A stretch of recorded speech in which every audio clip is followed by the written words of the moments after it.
Godina Iluu Abbaa Booraa aanaa Daarimuu keessatti hidhaa fi dararaan waraana faashistii Abiyyi Ahmediin ilmaan Oromoo irraa ga'aa jiraachuutu himame. Jaalmurteessaa Bantii dabalata qaba. Murni bilchiginaa ilmaan Oromoo hidhuu fi dararuu akka ulaagaa bulchiinsaa fi akka tooftaa waraanaatti itti gargaaramuun Oromiyaa bakkoota hedduu keessatti ilmaan Oromoo hidhuu fi dararuu itti fufee jira. Haaluma kanaan kaleessaa Hagayya 16 2022 godina Iluu Abbaa Booraa aanaa Daarimuu keessatti ogeessa fayyaa damee dhalateeraa kan jedhamu badii tokko malee bakka hojii isaatii qabuun erga reebicha hamaarraan ga'aniin booda mana hidhaatti kan darbatanii jiran yoo ta'u, namoonni hedduun kan maqaan nun gahin guyyoota lama asitti qabamuun waajjira poolisii magaalaa Daarimuutti hidhamuun dararamaa jiraachuu maddeen har'aata biyyoolessa Oromiyaatti himaniiru. Ogeessa fayyaa damee dhalateeraa dabalatee namoonni mana hidhaa waajjira poolisii magaalaa Daarimuutti hidhamanii dararamaa jiran namoota jireenya dhuunfaa isaanii jiraatanii fi hirmaannaa siyaasaa kamiyyuu namoota hin qabne ta'uu jiraattonni magaalaa Daarimuu maddeenitti himanii jiru. Magaalaa Daarimuu keessatti haalli magaalicha keessa jiru sodaachisaa ta'uu fi namoota daandii irratti argan reebaa waan jiraniif hawaasni miira sodaa keessa galee jira. Kana malees ona Daarimuu keessatti sochiin geejjibaa fi uggurri gabaa kaa'amuu kan gabaasnee turre yoo ta'u, yeroo ammaa tajaajilli baankii osoo hin hafin addaan kutuun hawaasa guutuutti jireenya itti hadheessanii jiraachuu har'aatni biyyoolessa Oromiyaa odeeffatee jira. Godina Arsii Bahaa Onaa Zuwaayii Dugdaa gandoota garaagaraa keessatti beelli ammaatee jiraachuun dhaga'ame. Jaalladhi Oromoo dabalata qabdi.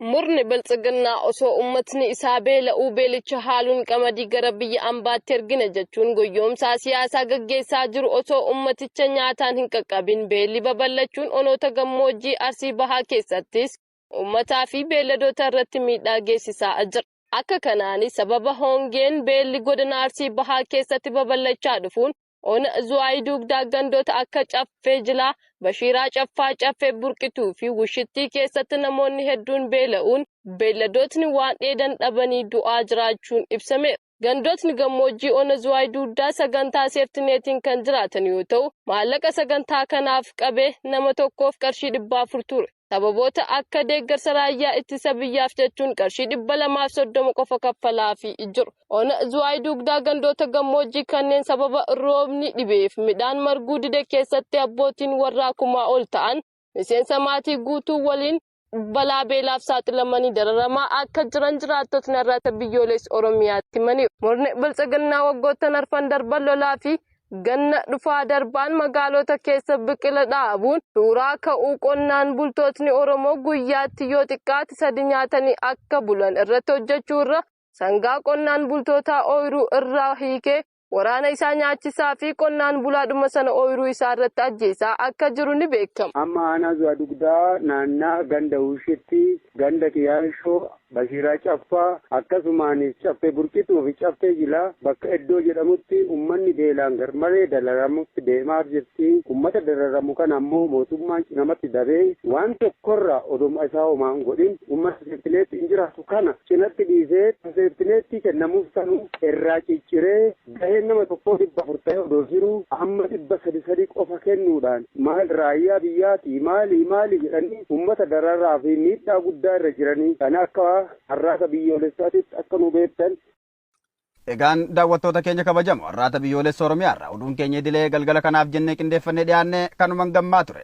Qophiilee keenya hafan waliin turtii gaarii. Yooyyaa akkam jirtu dhaggeeffattootaa fi daawwattoota keenya kabajamoo nagaan keenya Oromummaa bakka jirtanitti isin haa qaqqabu.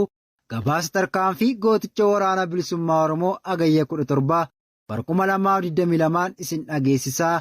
Injifannoowwan boonsoo fi cululuqoo waliin ani daandii elemooti. Irree fi gaachanni uummata Oromoo woboon tarkaanfii ilaalessaa waraana weerartuu PP irratti fudhatu jabeessuun injifannoo boonsaa gonfachaa jira. Kaleessa Hagayya 16 bara 2022 woboon zoonii lixaa godina Horroo Guduruu Wallaggaa aanaa Jimmaa Gannatii ganda Gidaamii Dabshoo bakka addaa Laliseetti ganama sa'a 4 irratti loltoota bilchiginaa irratti lola jabaa geggeessee jira.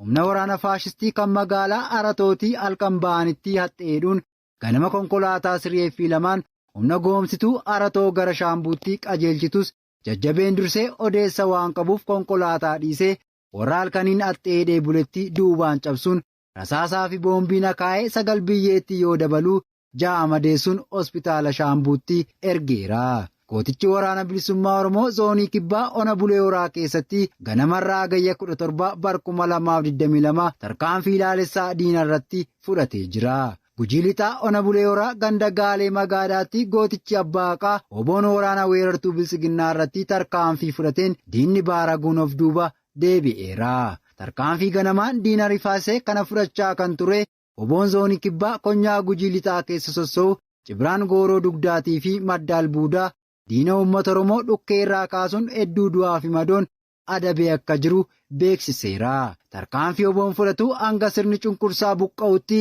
itti fufaa.